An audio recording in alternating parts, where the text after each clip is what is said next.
Hi. I'm Anne Howe with the Satire Studios. The physicist Brian Greene says that under certain conditions, universes similar to our own ranging from slightly different to drastically different could exist. So Satire Studios has created a fictional alternate universe in which, are you ready for this? Politicians tell the truth. Or at least the fictional truth as seen by our editor-in-chief.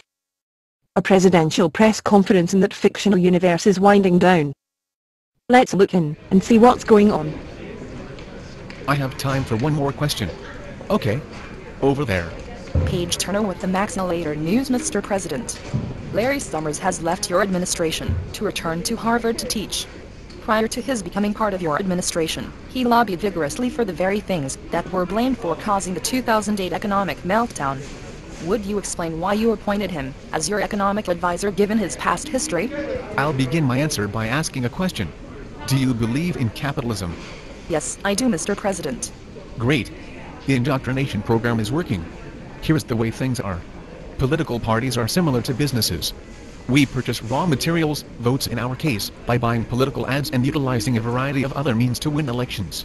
We convert these votes into elected Democratic members of the House and Senate. These representatives and senators collectively become our final product, political power.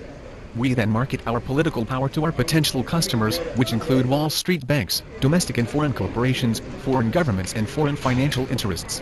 With our political power we can provide them with beneficial legislation, grant them monopolies, exempt them from antitrust regulations, impose or remove tariffs, impose sanctions on their enemies, manipulate our currency to their advantage, and so on.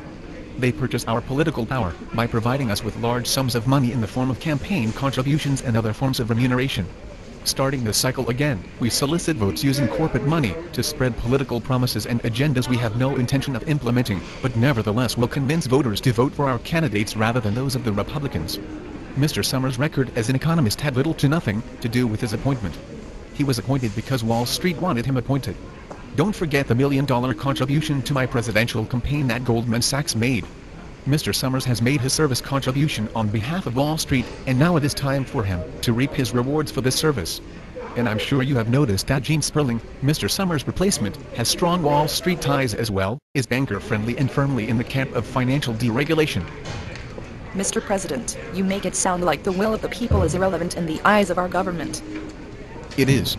Only when United States citizens begin writing $1 million checks for campaign contributions will they become relevant in the American political process. Thank you. That's all the time I have.